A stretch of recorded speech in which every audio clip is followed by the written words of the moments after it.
And at the end of the tunnel or the light is a being who says, Ray, it's okay. You can come into the light. And I was like, this is great. I can't wait to get there. So I start to move through.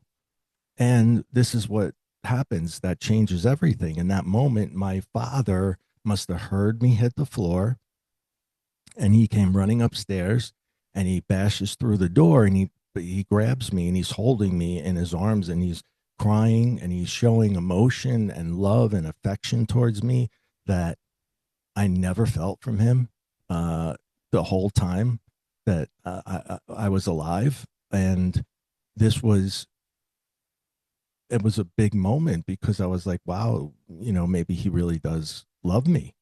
Um, and that was something I wanted so badly that I asked the being at the end of the light if I could go back. Now, I don't know if that's why I was allowed to go back. I don't even know that I had that much control. Maybe I did, maybe I didn't, but I did come back.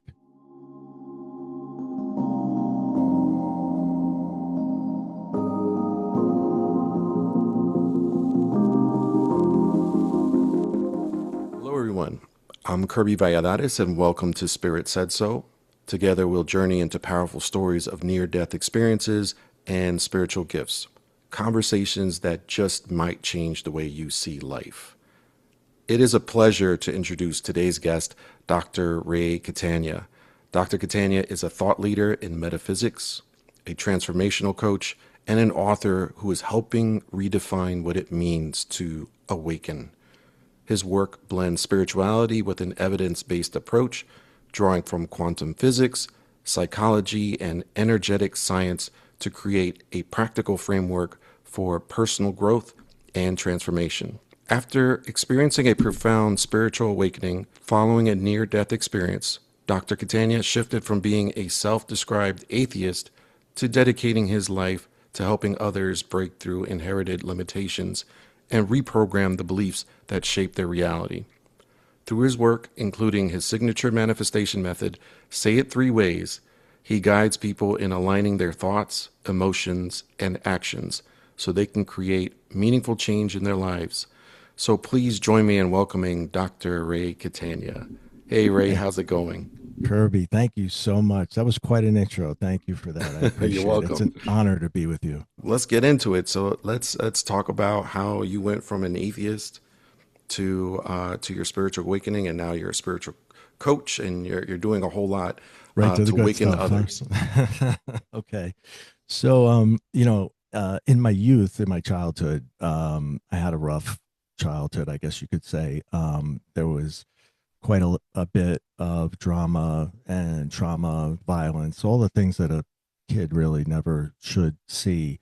And it forced me to get away from that. I would hide in closets, under the bed, in the yard, in the basement for hours and hours. And what I was doing, which I didn't know at the time, was sort of a meditative practice where I'm trying to leave my reality because it's so terrible that I don't want to be there, and I just prefer to be anywhere but there.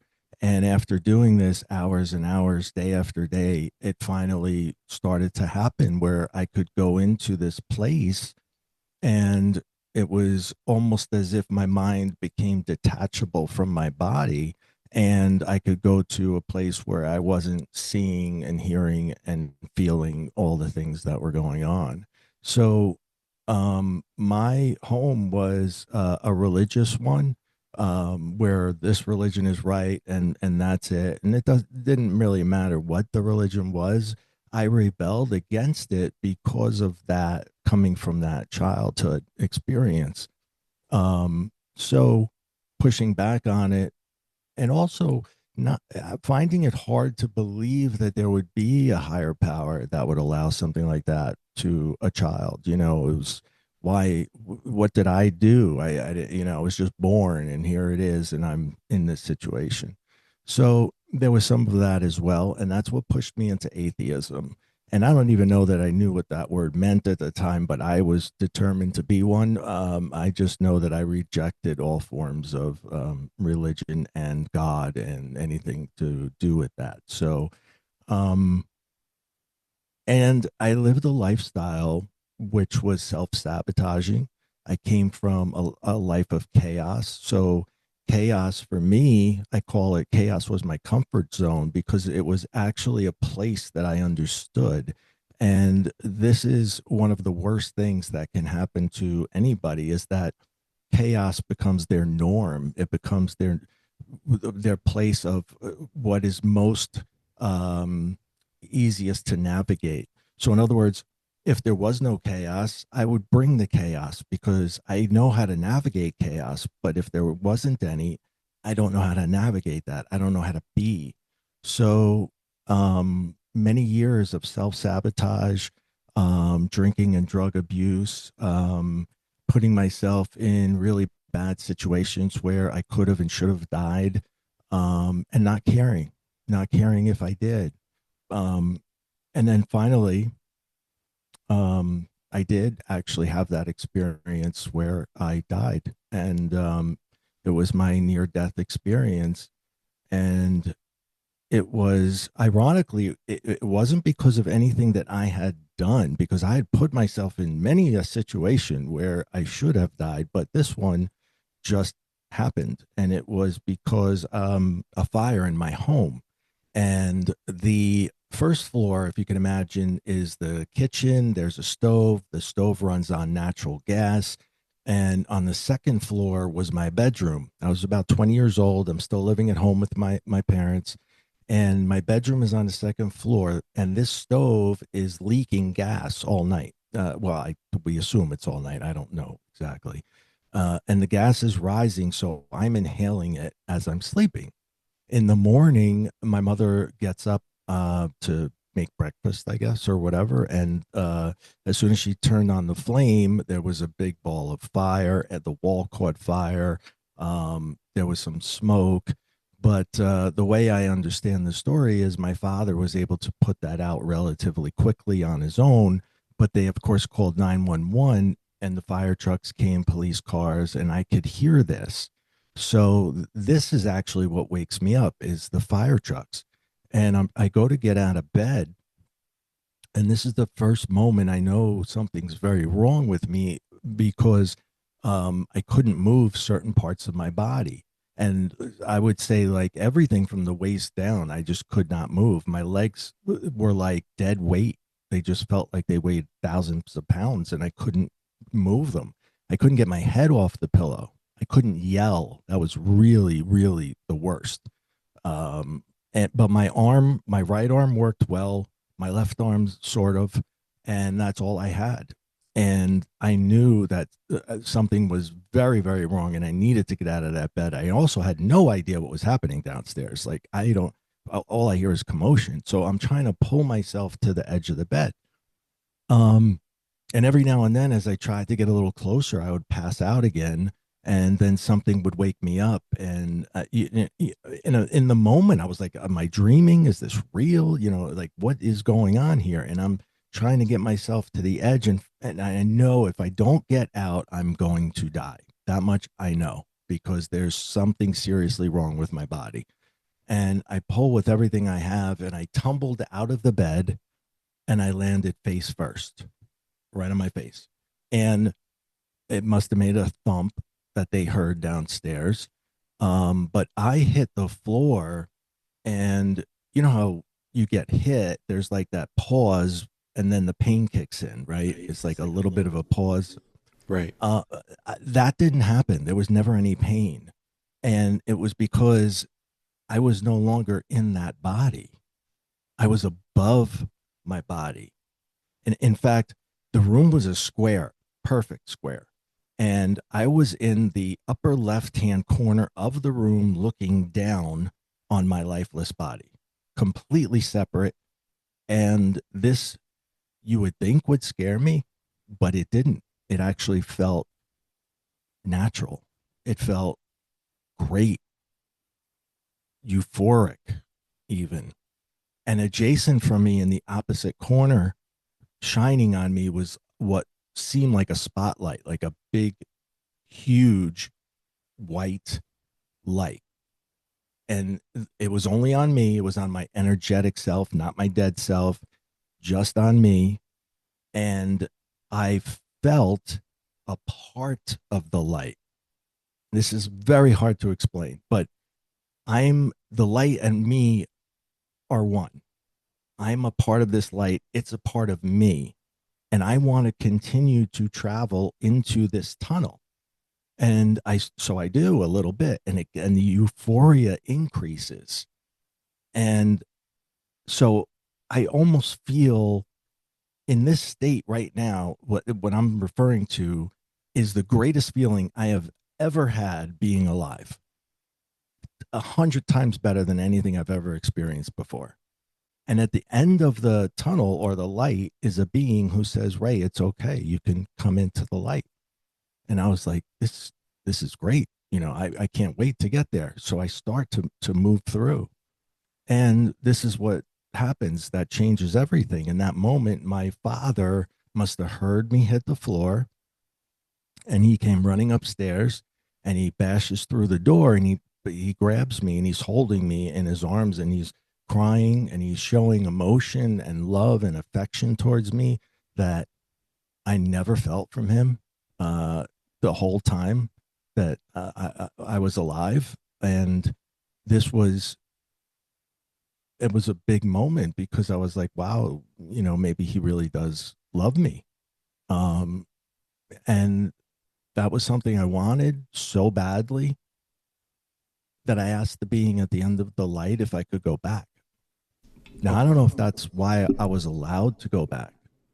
I don't even know that I had that much control. Maybe I did, maybe I didn't, but I did come back. And I wasn't in his arms anymore. When I woke up, I was on the living room floor, and the paramedics were on top of me with their tools and everything that they're using to revive me. And I'm like, guys, get off me, because I'm trying to come to, and I don't know what's really going on. I'm like, get off me, and they're like, son, just lay there. You're not okay. And I'm like, but I feel fantastic, because I have this euphoria that's still running through me. I'm still like, I still feel like I'm hovering, but I'm not. And I feel great. And I'm trying to convince these guys that I've never felt better in my life. That's really interesting. 'Cause I've seen so many NDEs and people seem to like feel euphoria, just like you described, but then when they go back into their body, they feel the immense pain and they're just like almost that like, comes that yeah, comes soon enough. Yeah. So it does not last forever, unfortunately. But it is there for a while, and that pain didn't kick in until I got to the hospital. But when it does, oh my God, yes, every every inch of your body hurts. Like anything that you've ever, maybe you sprained your elbow, but it's not that bad, and all of a sudden it's like magnified. It's like you broke your elbow. Everything, because you're in an energetic form and you have no actual form. Nothing can hurt because there's nothing there. So the minute you go back, you feel everything, and it's awful. And that I do remember it. I explain it like a bomb went off inside my body. So yeah, I can relate to that part. Um, and the whole time I was just trying to process like what just happened, because remember, I'm still trying to be an atheist. I don't believe in any of this stuff that I just saw. So I have to figure this out. There's no cell phones, no computers, nowhere for me to go. I've got nobody to ask except my mom. That didn't go well, as you can imagine. That didn't happen. Don't tell anybody that. They'll think you're crazy. They're going to lock you up and throw away the key. Do not ever say that again. Okay. Um, and I tried with a friend, got the same thing. You're crazy. I was mortified. So I just had to box it up somehow, rationalize it, if you will. And this is how I did it. I figured I know I fell in front of a window on maybe what was a sunny day. And the light was the sun coming through the window shining on me. And I inhaled so much gas that I was hallucinating the being at the end of the light and everything else that I saw. And I chalked it up to that and I put it away and I didn't deal with it for many, many years. That was the Right. only way I could process it at that time. So just a quick question. Do you did you recognize the person who was on the other side of the light? Not at that moment, but later on I will. Okay. And I still don't, even to this day, I can't actually say precisely who it is, but I believe he or she is my spirit guide, one of my spirit guides. I believe I have several, and he or she, again, I don't know. I'm just going to say he, for lack of a better word, um, has been there for me many times. And in hindsight, when I look back on my life, some of those times when I should have died, he was there to actually get me out of that situation. And I'll tell you one in particular. We went to the beach. My parents took me to the beach, and I'm very young, single digits, and I'm swimming in. I love to swim. I just learned. It took me a while. I didn't learn right away, but I loved it, and so I was really looking forward to going to the beach. And I remember that my father spoke to the whatchamacallit, the lifeguard, who said something about an undertow, but I didn't know what that meant. And he did relay that information to me, but I still don't know what that means. All I know, I'm a little kid. All I want to do is go swim. So I go out, and somehow I get separated from the rest of the kids, and I'm trying to swim back to shore. But I notice that as I'm trying to swim back to shore, I'm being pulled out more and more at sea. And the other kids are on the other side, and the lifeguard is saving them. And I'm trying to get his attention. I'm trying to get anybody's attention to come and get me because I'm stuck and I don't know what to do. So panic starts to set in, and I start to go under, and I'm just waving and waving to anybody, and I think it's over. Like there's nothing that I can do here. And I hear it's, and I I'm saying here for lack of a better way of explaining this. I don't hear this with my ears. It's like a transmission of information that you just receive. He says, calm down, swim sideways, take all the time you need. And I'm like, what was that? Calm down, swim sideways, take all the time you need. So I'm a little kid. I can't calm down. That's not happening. So he does that for me. And this warm sensation from head to toe just goes all the way down. And I'm relaxed. And I start swimming on an angle to shore. And I'm swimming very slowly because I don't have much energy left. And I'm just taking my time, not even looking up to see where I am. It just feels like it takes forever. But eventually I get to shore and I collapse. Now, later, I learned that that's what you do to get out of an undertow. You actually swim on an angle. I had no idea as a kid. I didn't know that, but that's what I did. And then when I got to the beach, I collapsed, and then all the adults were like, "Is this kid okay?" They were coming in, and I remember stranger dangers. So I'm trying to get up and I'm trying to run away from them. They're just trying to help, and I'm stumbling all over the place, and I was so far down the beach. It took me a long time to get back to where my parents were.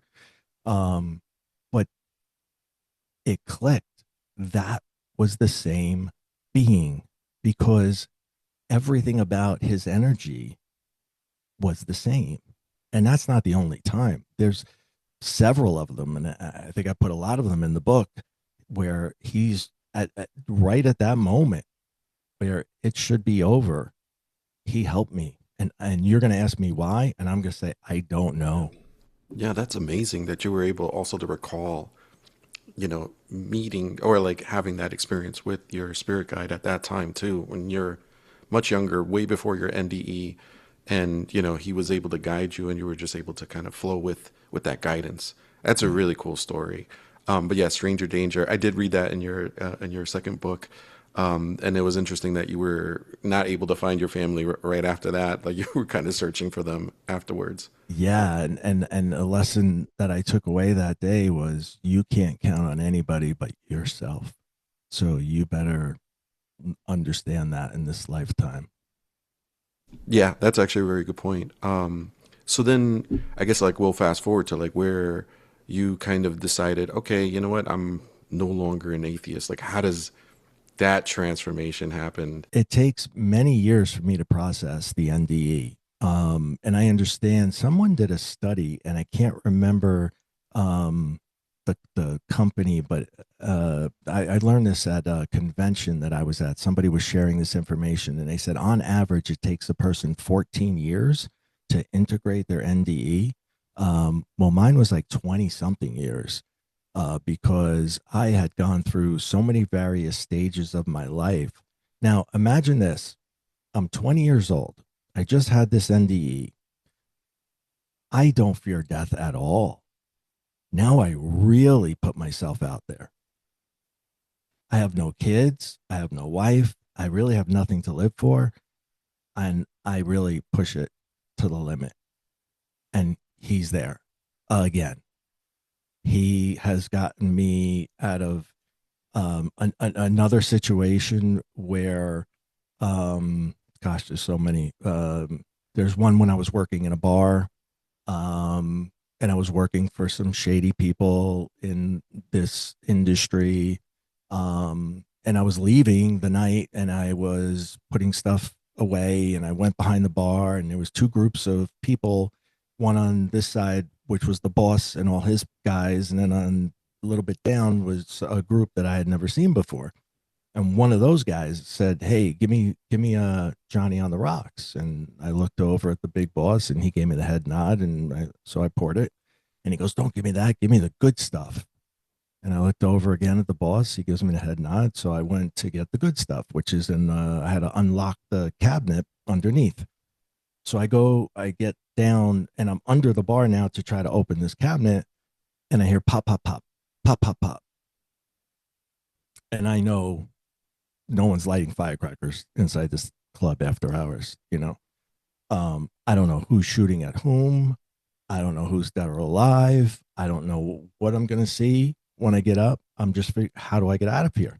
My spirit guide comes to me and says, side door, side door, side door. Um, and I say back, I can't get to the side door. They'll see me. Again, I hear side door, side door, side door. It's always in threes. I've got nothing to lose. I run for the side door. I get there. It's right at the end of the bar, right where I was. I just had to run to it. And I get out that door, but that's not. I'm not out yet. I'm not in the clear. I have to go make. You have to make a left, and you go through another door, and then there's a corridor that takes you down to the fire exit, which is also a side door to the parking lot. And when I got through that door, my car was parked right there, and I had parked it there, which was very unusual for me because I had my own parking space on the other side of the building. And yet I parked it there on that day. And I don't know why. I mean, I know why now, but I didn't know then. Yeah, yeah, And no. Wow. another experience where he gets me out. And it's these experiences that start to make me lean towards, okay, there's something more here. There's something bigger here. And then I had kids. I got married and I had kids. I decided I had to clean up my act, get away from these people. I went to rehab. I finished my college degree. I got a great job. I did everything. I was a pillar of my community, so to speak. And, but there was always something missing. There was always like, um, something that I didn't put together yet with that NDE experience. And my marriage fell apart relatively quickly. Um, but we still had the kids, of course, and raising the kids I didn't date for many years. And then eventually I decided when they were a little older that I was going to see if I could meet somebody and, have a normal relationship. And I remember searching online looking for, because that's how we did it then, and or actually still do, maybe, I don't know. But I Yeah, remember still do. seeing, Yeah. right. um, not that anybody who's watching this has ever used one because they don't need those, right? But so this one website, this person popped up, this woman just, captured my attention immediately. And I knew, like, I knew that I knew her, but I had never seen her before. And there was like an instant energetic connection that I cannot explain to you. It was like, I just knew she was my wife. And so I see her picture and I decide to join the website just to send one email to her and tell her how important it is that we meet because we're going to get married. and, That is very and, direct.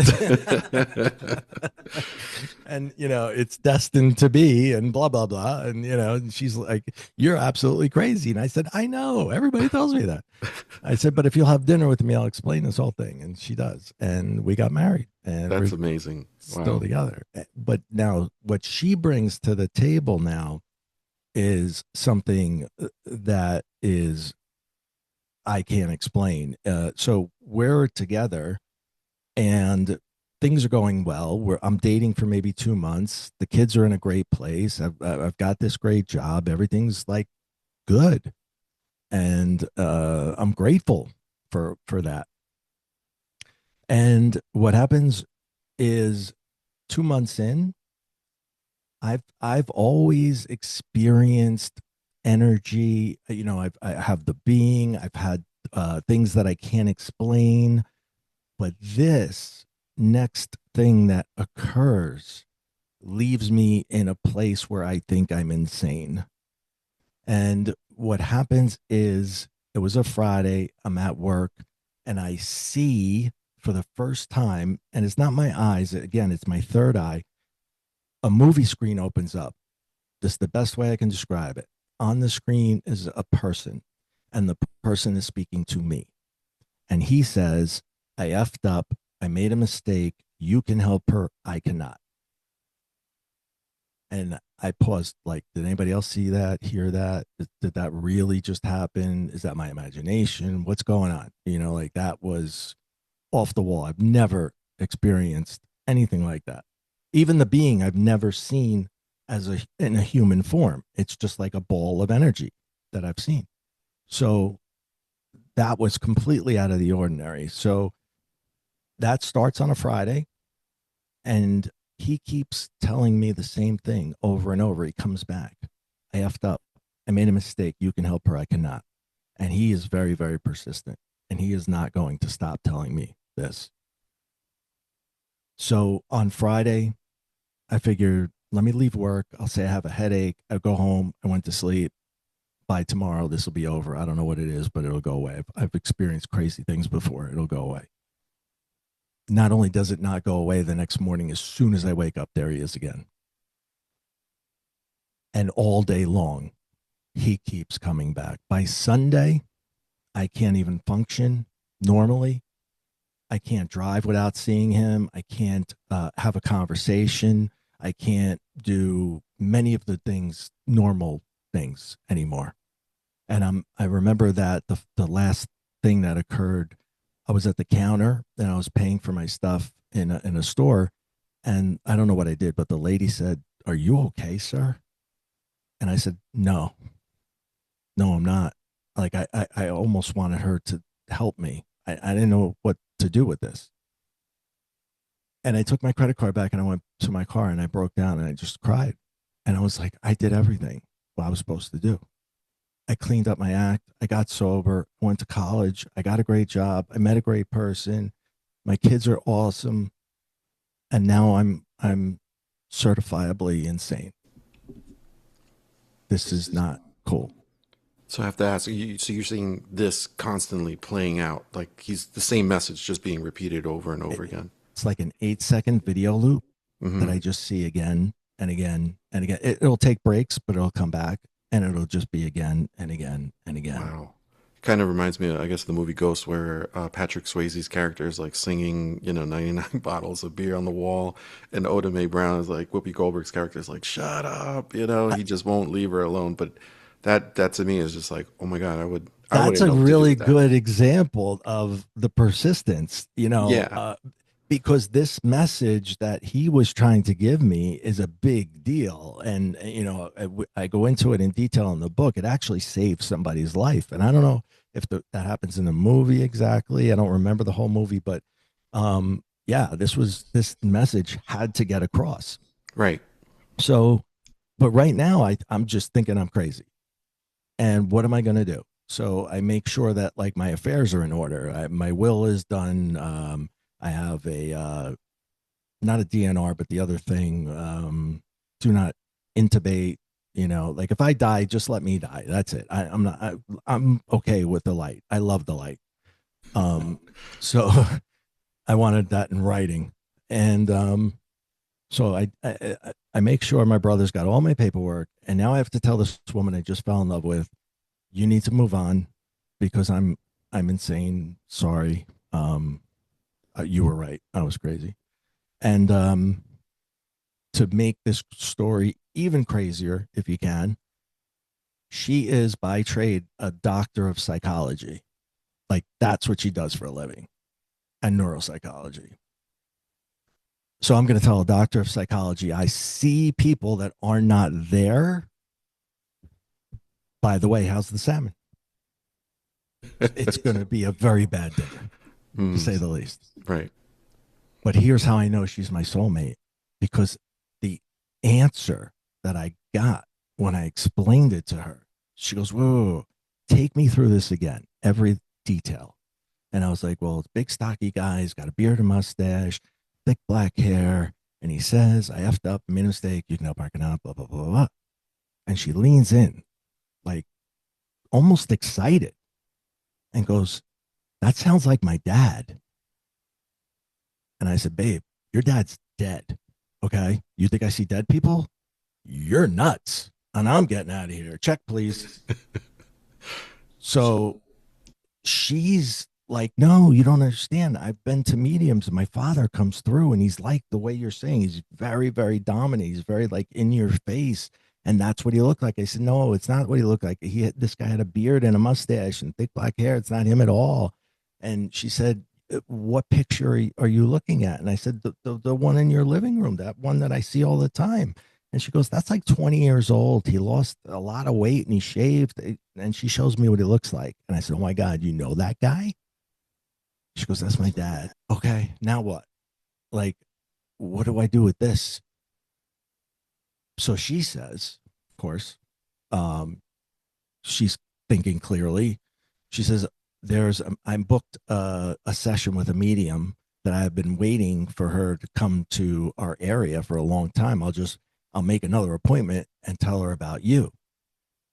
And I was like scared out of my mind. But, like I've been in gunfire, and this scares me more, meeting her, right? And I'm like, okay, let's do this, because what have I got to lose? It's either that or I'm locking myself up in a loony bin. Um, so those are my two choices. So I go to meet with her, and I walk into the room to meet with the medium, and I say, hi, I'm Ray. And her response was, oh, oh, you're that Ray. And I was like, oh, yeah, I think. She goes, why are you here? And I said, well, sometimes I see people, but they're not actually there. And she goes, me too, me too. Yeah. Um, and I was like, okay. She relaxed me and kind of put me in a place. And then I started to tell her everything that I saw, not just about that one, but there were other premonitions that I had in the past that I just kept to myself, and I just unloaded everything on her. And she validated everything for me, all the way back to the white light, all the way back to the beginning days. And I'm almost 50 years old, I think, at this time, late 40s when this occurs.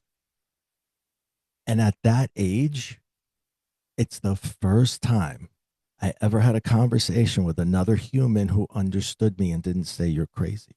And that conversation was because of my wife, who I saw online and knew I had to meet her. I mean, talk about coincidences and, everything lining up and spiritual. I mean, like divine timing, right? It just seems like Define everyone just everything. Yeah. everything. Yeah.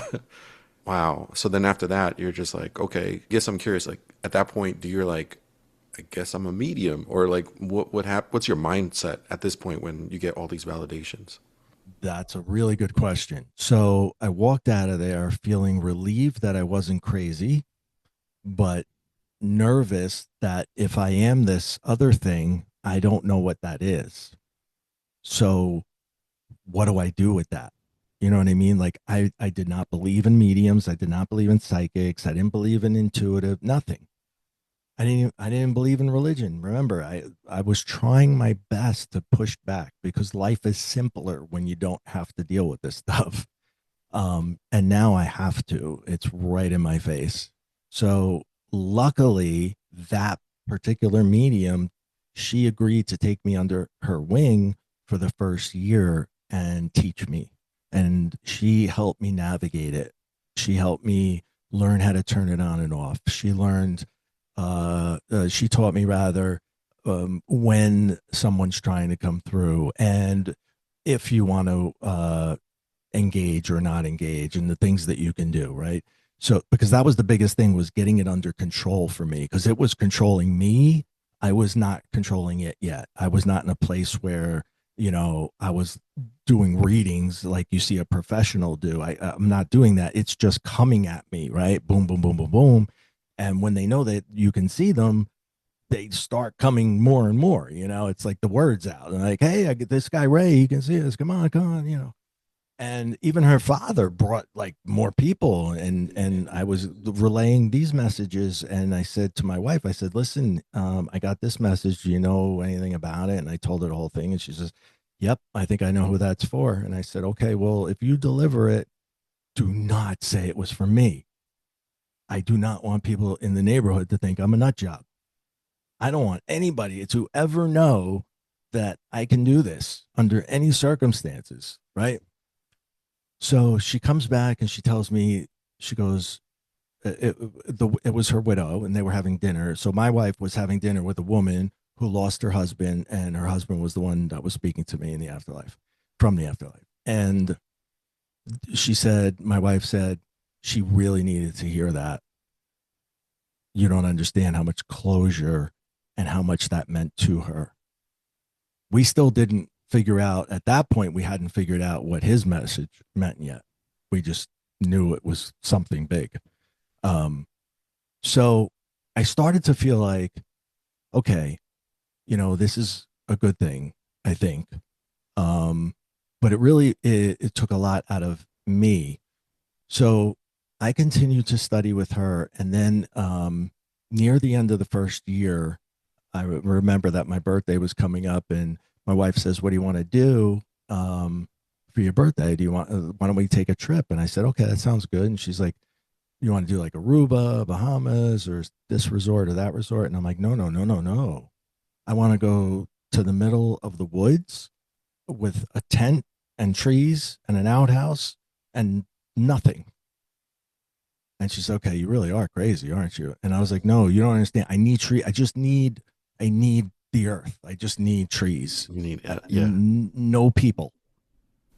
And then that's what we did. I mean, we didn't have the outhouse part yet, but we did have a cabin in the middle of nowhere. And I just meditated the whole time that I was there. And, you know, nature, being in that environment when after you've had some sort of an awakening is so much different than going hiking when you've not been awakened yet. You know what I mean? It's you can feel the energy of the trees.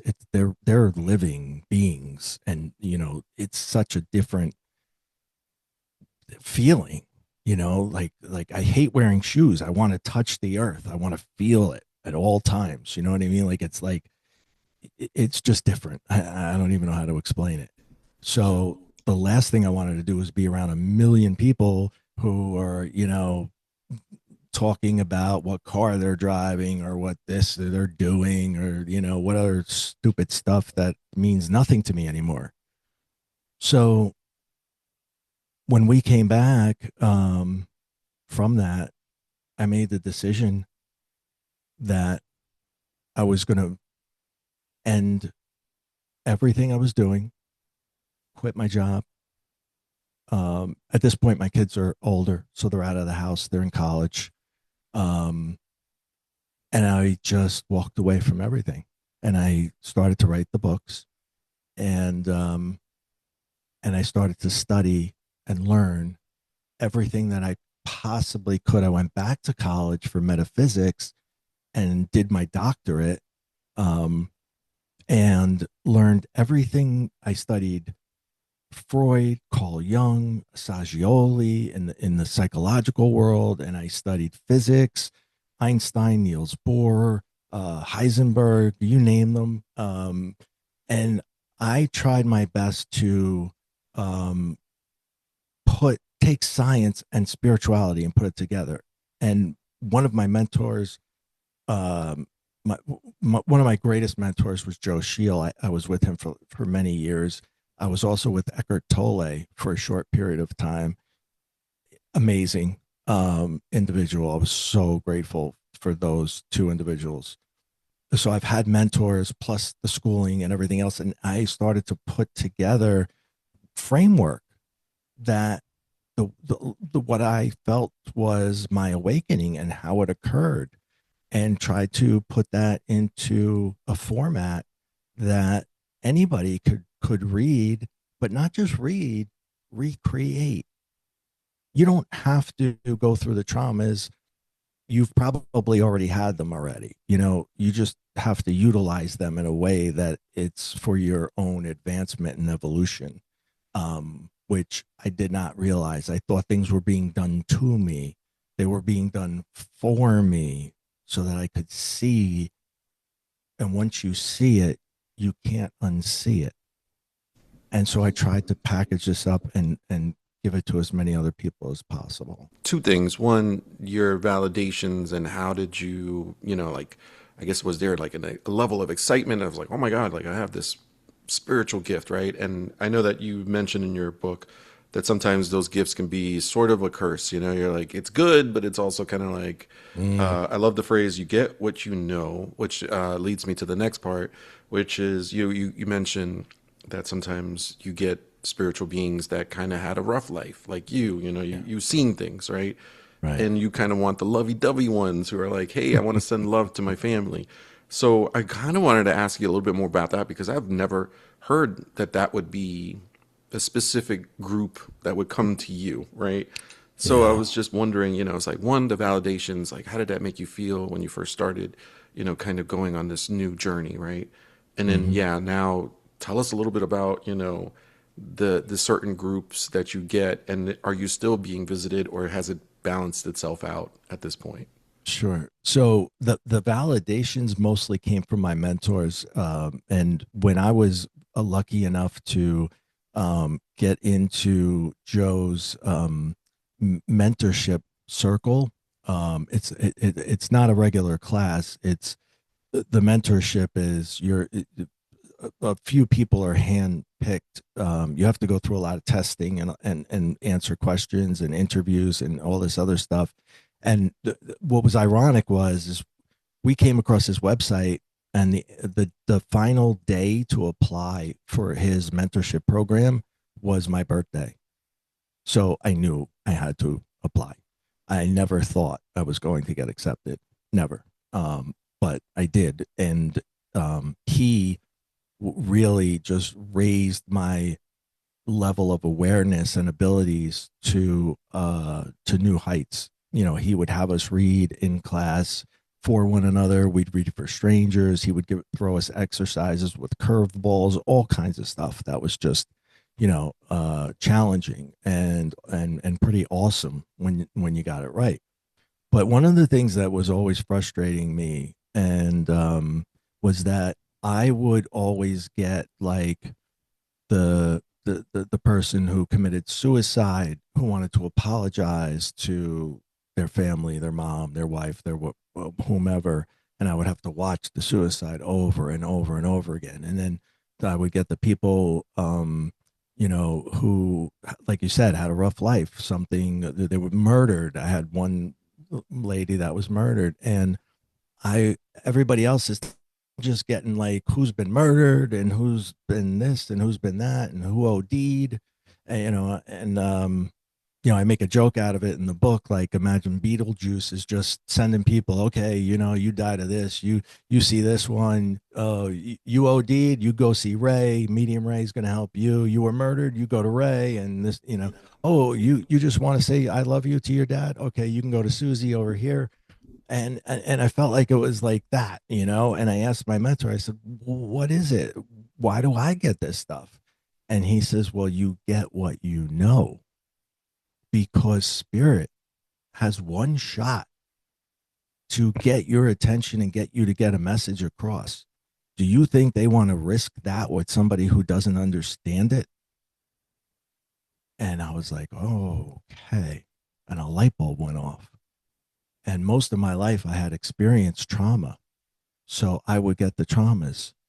But now, at that age, and with my new awakening, and with my new wife, and with my new everything, I was experiencing love. And the more love I experienced, the more of that I started to get. But for me, it was very difficult. And I chose to move away from mediumship. I don't do it professionally. Um, I don't really do it too much. I think that for me, I need to have several years of that love, and enjoy the place where I'm at, for a while, so that if I do go back to it, I'll get a balance of things, and I won't be so shaken by it. Gives me a new perspective on that too as well. I got to ask this question, and I want to ask this to everybody and for future guests as well, because it seems to be also a topic that everybody has their own opinion. So, what is our purpose here on Earth? Is this the game of life, or is it a lesson? And if we have a lesson that we need to do over and over again, do we repeat those lessons? So, I wanted to ask you about that first, your philosophy on why we're here on Earth. All right, I'll take a shot at it. I'm not going to claim to know, but I have a theory. It's based on something that the Buddha's teaching. When the Buddha was on his deathbed, he said to his disciples, he said, going to die this time and I'm not going to return. So he was explaining that that was the end of his reincarnation. And the reason was, because he became enlightened in that life. So he could not get to any higher levels of consciousness or do anything more with this realm of reality. So what he was saying is, I'm going to move on to whatever is next. I need you guys to take this to the masses and become enlightened yourself. So if we go by that, what he's saying is, and Eckhart Tolle, when he had his cancer scare very recently, said something similar. Somebody asked him, if you were to die, um, I don't remember exactly the question, would you be okay with that or something? And he was like, I would be absolutely fine. I did what I came here to do. I don't need to come back and do it over. Something like that. He didn't self declare himself as being enlightened or anything like that, but he pretty much said what I think of him as enlightened 100%. And so when you've reached the highest level of consciousness that you can reach in this realm or this plane of existence, then it's time for you to move on. So the traumas, the trials, the tribulations, the difficult stuff that we go through, it's all a part of our evolution. It's all a part of the evolution of our consciousness, and getting being able to be okay when you're not okay, and making it so nothing is either good nor bad, but thinking makes it so. Shakespeare said that's not my quote, it's a beautiful quote. But trying to understand the silver lining in just about anything.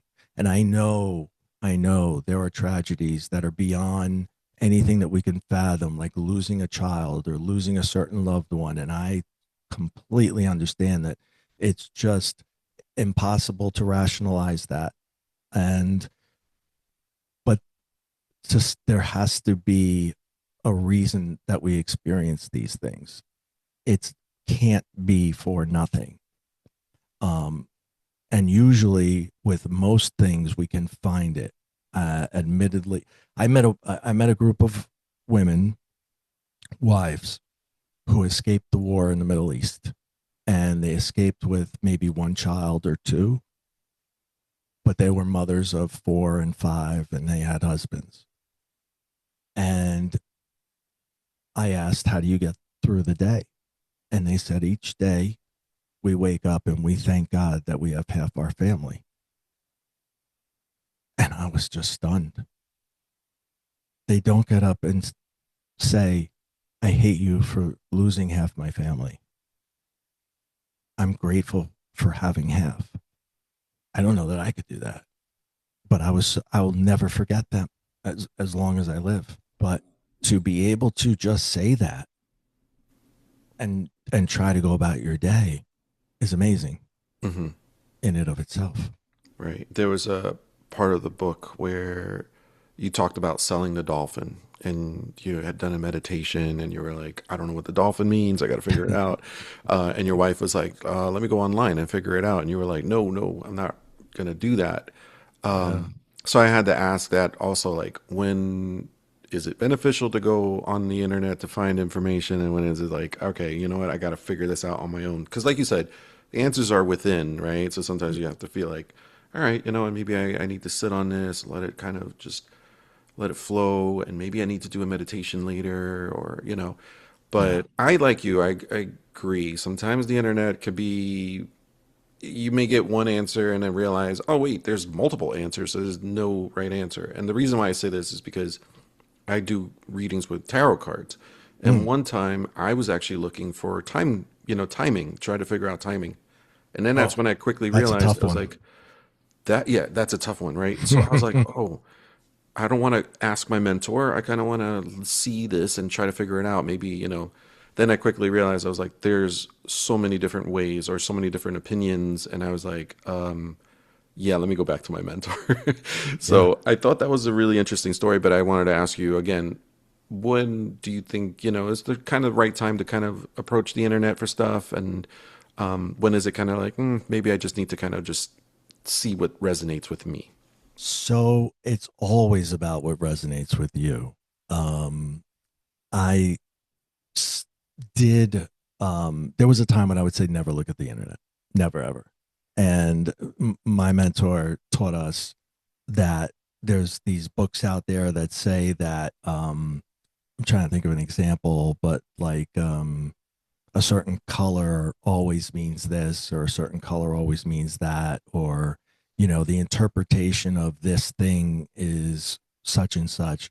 And he said that's not how it works, because we all have our own interpretation of what that is. So the color red to one person might be love, and the color red to another person might be blood and death, right? So it could be completely different interpretations looking at the exact same thing. So what he had us do was build our own vocabulary. So when we would see a sign, a symbol, a synchronicity, whatever that might be, we would journal it. And so we could go back to it later. Now, in the situation that you were talking about, sell the dolphin, what is the dolphin? I needed to figure out what the dolphin was. And I had no idea what the dolphin was. And my wife said, well, why don't we check the internet? And she just did. And I said, please don't, because that's I don't know whose opinion that is, but it's not going to be mine. I mean, it may match, but it may not. And so she had searched it, and it meant to sell and publish the book. And I don't remember. You might remember better than I do. Like the way it was phrased, something about leaving one world and going into the other. And Yeah. then I looked up Dolphin, and we looked up Dolphin over and over, and we got 50 different things. But first, like the first 10 times in a row, it was the same thing. So did Spirit make me see that one out of all 50 that I could have seen, because that was the one I'm supposed to see? So, in that regard, the internet can be helpful, but it's not about who wrote that and that what their interpretation was. It's if you're in tune with Spirit, and Spirit's just nudging you through the internet. It's like when something comes up in your feed, and you're like, oh my God, there's a class about that. I need to learn about that, right? But you wouldn't have known had it not come up in your feed. So that's an example. There is forms of divine intervention that we do get from the internet. And as much as I hate to admit it, it does happen. But it's not about the internet, it's about you. Right. That's what I'm Yeah. trying to say. Yeah, yeah. So it's like really is what resonates, and yeah, I like that. Thank you for giving me that. And I'm pretty sure people would appreciate that too. You know, it's like whatever resonates, because it's true. It's like there may be multiple answers, but the one that you kind of just seems to hit your heart, right? Yeah, You got it. Yeah. yeah.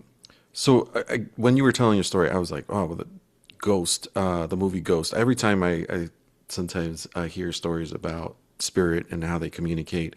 When you mentioned your father-in-law and how he brought more people to you, I just immediately I was like, oh yeah, I remember when Sam Wheat, Patrick Swayze's character, brings more, I or got like to they go back fig and watch this yeah, movie. I yeah. have to. It just, I was like, the parallels. It's just so funny. Because I was like, yeah, I remember in that movie. She's like, yeah, now I got all these, people here, because of you, So I just remember just being like, that's so funny. I was like, yeah, that sounds just like the movie. Um, Question Well, about. Oh, go ahead. somebody had to write that movie who had some insight into being a medium, right? Right. Because you just can't make that stuff up. That you Hmm. just like we know that, like, when police shows are made about, and they go into the angle of the forensic doctor who's figuring out how a person died, they consult with a real doctor, and that real doctor gives the information to the actor. So there may be a lot of truth. Sure, there it could be um, made more dramatic for cinematic purposes, but the baselines of some of these things that we see are based upon the real thing. Yeah, yeah, yeah. No, of course. That's why sometimes I think about some of these movies and shows, and now I start to kind of see a little bit more of the spirituality side of the movies. I was like, oh, I didn't get that before, but I don't think I was meant to see that before. Exactly. So yeah, so that's why and I find it interesting about spiritual awakening, how things change, and like you said, you can't go back. Like you really can't. And a lot of people say, "Oh, the Matrix," and like Neo can't go back. Like he can't go back to his real life. I mean, his normal, the life that he lived before once he Yeah. saw the Matrix, right? Yeah. So it's similar, and which leads me to the next question. Spiritual awakening. Oh, actually, I should say before that. I always feel like atheists. We kind of have a lonely road, because a lot of times we're kind of like, yeah, I don't believe in that. I'm just, don't want to think about it. I don't really want to be a part of that group Mhm. or social setting, where people are talking about spirituality, religion, what have you. But I do find that at times with my spiritual awakening, I do find it to be very lonely. Even though my wife is very Oh yeah. much in tune with me, but there are times where we both kind of feel isolated. So I wanted to ask you that. Is it a lonely journey, and what would you say when somebody probably feels that little bit of like, oh man, I feel like I'm alone in all of this. I kind of want to share, but I'm like, there are some people I just really can't share it with. But so yeah, I was wondering. I was like, is it a lonely journey? Yeah. Yeah. The short answer is yes. And the reasons are, there's a couple of reasons. One is there's a lot of self discovery that you have to do on your own. Um, you can do work with mentors and teachers, but some of that, when you really get into the heart of it, it's about you and your own self discovery, right? Like, so for example, I just mentioned my mentor told me I had to put together my vocabulary. We can't do that together. So I've got to do that by myself. And then the other aspect is, who can I talk to about this that's not going to think I'm insane? Remember when I started getting these messages, I told my wife, do not tell her that it came from me. I don't want the neighbors to know this. And it took a lot of courage to write that book. I didn't want that was not supposed to be a book. That was like supposed to be something cathartic for me and me only, and Uh-huh. that's it. And she said, you have to publish this. And I when she talks, I just listen now. You know what I mean? I'm just past, not she's just in charge. And Right. so there's very few people that you can actually communicate on this level with, unfortunately. But the good news is we're out there, and we do have these communities, and you can find us online, and you can find it through, like, my website right now. I don't know exactly how many people have subscribed, but all those people you could have this conversation with, right? And maybe there's 1,000 subscribers. I don't know how many there are, but approximately. So there's 1,000 people right there that you can have the conversation with. And what I also notice is many of the people that I talk to, I have clients from every country, or every English speaking country. And actually I have somebody in Spain, or Australia. I have two in Australia. There's a lot of other parts of the world where this is more open, I guess you could say, than it is in the States. Hmm. I have found that. And more people are becoming awakened in the States. They're having these experiences. So there's people out there. You just need to attract them. You don't have to find them. You just have to attract them Yeah. I and mean, put yeah. that signal out that you're looking for them. Hmm. I mean, and it's interesting because when you talked about your NDE, at that time there was no internet. I believe you said, and it Nothing. wasn't just like where you could just search and find a community. Now I'm an old there's. dude. I'm sorry, you're an I'm old old. dude. Yeah, I mean, yeah, it's just funny because I remember when it was pre-internet, and yeah, I remember, if you weren't home, You remember pre-internet? I remember You look pre-internet. way too young for that. Oh no, I no, I was telling, my kids, I was like, I remember when, if you didn't have an answering machine, I remember before answering machines, Answering machine, if like you that. weren't home, you'd have to call later, you'd have to kind of find synchronicities there, to reach Yeah. someone. And it just because I just remember just being outside more, so when you talked about nature, like I remember just being like, yeah, I always, as a kid, loved it. And then I never fully understood, why I enjoyed hiking.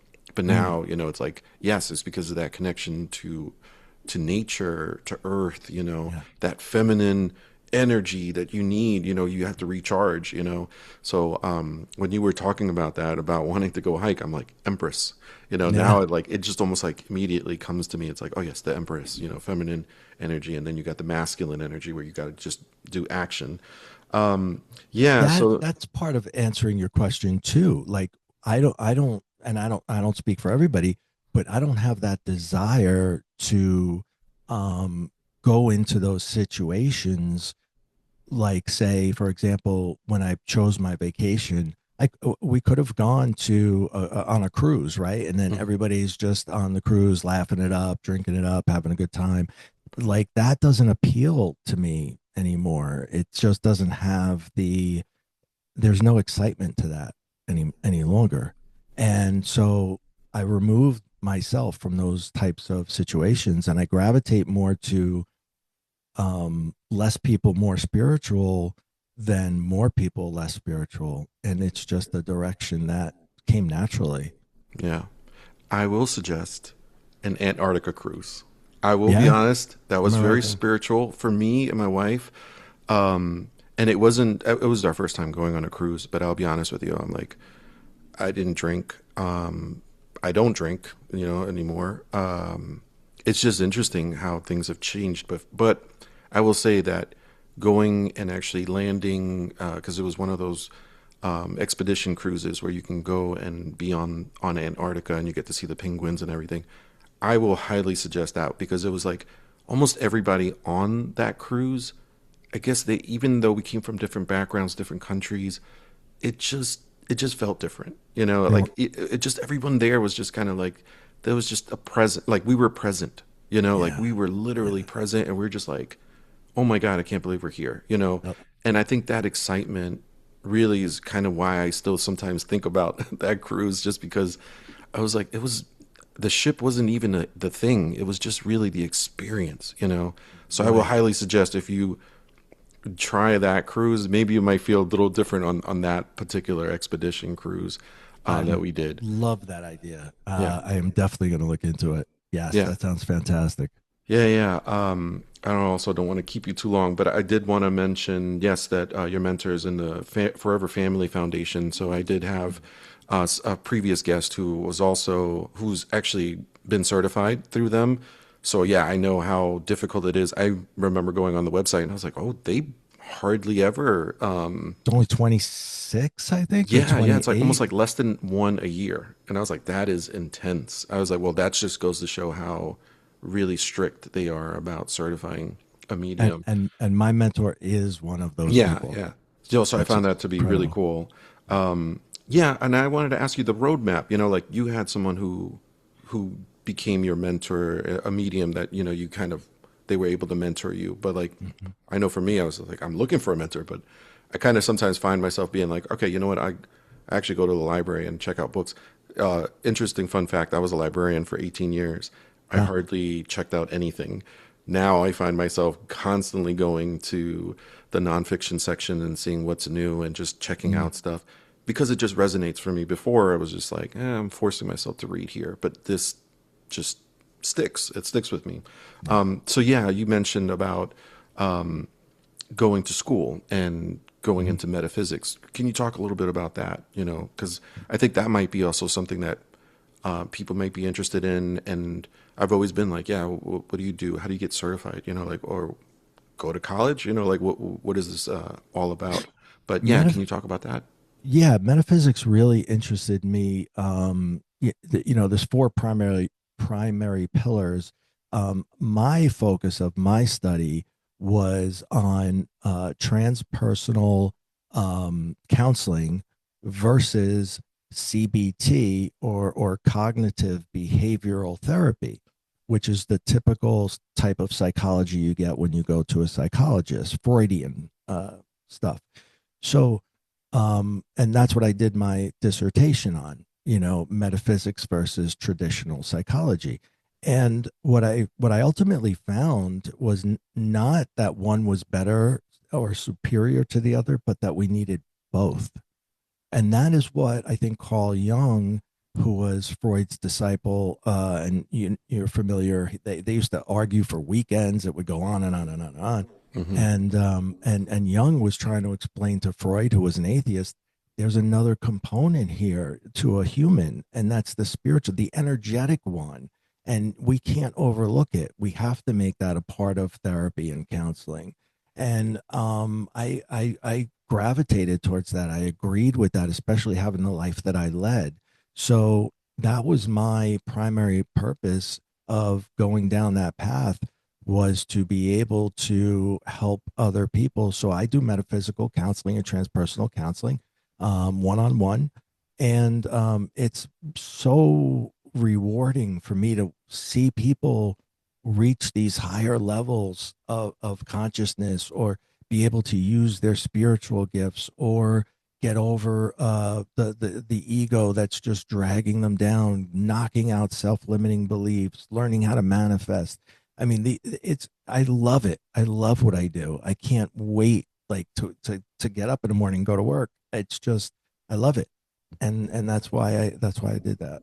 That's amazing. I mean, that is truly amazing. And just to hear that, I mean, I could just feel the energy of like how excited you are about your work, you know, and I really admire that. I Thank you. did want to ask you, you mentioned very quickly there was an orb that you saw. Was that you said your spirit guide? I kind of wanted to go back to that too as It's well. hard, it's hard to explain the way I saw him or see him. I wouldn't describe it as an orb. I would describe it as a shape that has lines in it. Okay, there's an outline that you might interpret as a head and shoulders, but the rest is just very. mm, they're just lines, and it's just like it's energy that I can feel.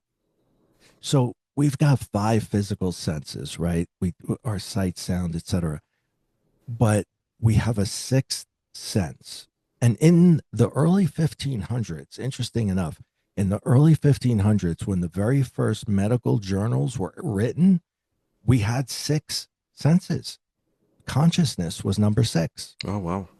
And the church got wind of it. And at that time, the church was all powerful, all knowing.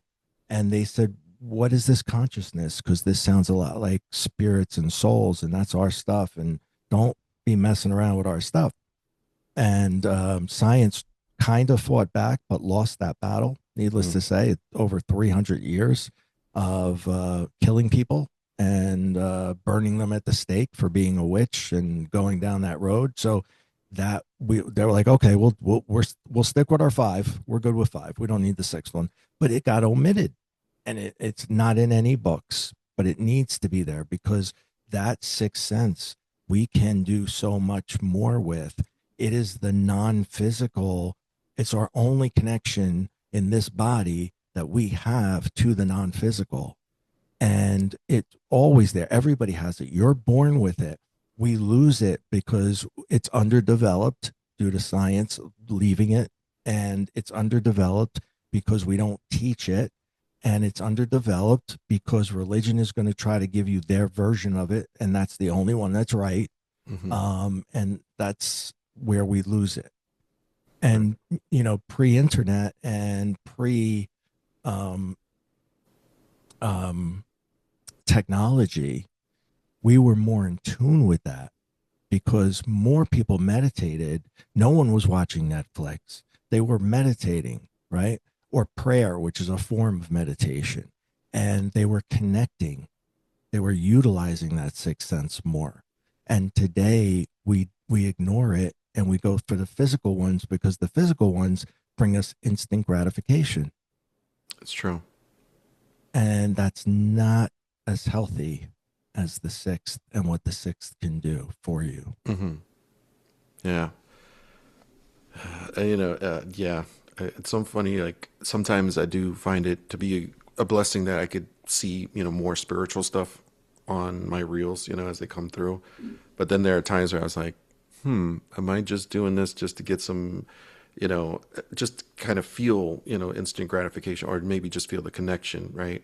But then I'm always like, well, I also kind of feel like I need to get away from that too. There's always this weird balance where I'm like, yeah, I think I need to stop, Yeah, I or mean, if you're getting something that's positive from it, right? Um, and you're utilizing it for something positive, um, then it become it's just like anything. Too much of anything is no good, right? right. That's what they typically say. Yeah. So I definitely became obsessive with learning everything that I could learn about spirituality. And I don't know if I took it to an unhealthy level. Maybe I did, but it brought me from where I was to where I am. And if you want to be an athlete, well, you've got to work your butt off every single day. So is that obsessive? I don't know. Where do we draw the line? Where do That's we true. say what's right and what's wrong? I Yeah. don't know. I just feel like sometimes I save a lot and then I'm like, yeah, I'll go back to looking at that. And I never do. But it's something that, like you said, it's like you got to practice, So that's why I say it was like sometimes it could be a little much, like too much information. Yeah. So I did want to mention one thing. I thought it was really interesting how you see spirit. I guess it was like something that sometimes I I don't see it, or like I remember as a child I saw a spirit and then I thought, like, you're crazy. There's nothing out there. And I was like, okay. So I was like, I remember kind of feeling, okay, I guess I got to shut this off. Mhm. So it feels like, for me, it's like a connection to my younger self now, because I do remember having that ability. Only just to give you some background, I didn't realize I had an NDE until much later, in life. I mean, it was definitely almost like 40 years later. You mentioned Wow. a number of like, oh, it takes about 14 years, I believe you said, Yeah. before it kind of connects. It was one through like your video when I saw you first. It was like kind of the things of how things kind of started to spin for me about getting to my spiritual awakening.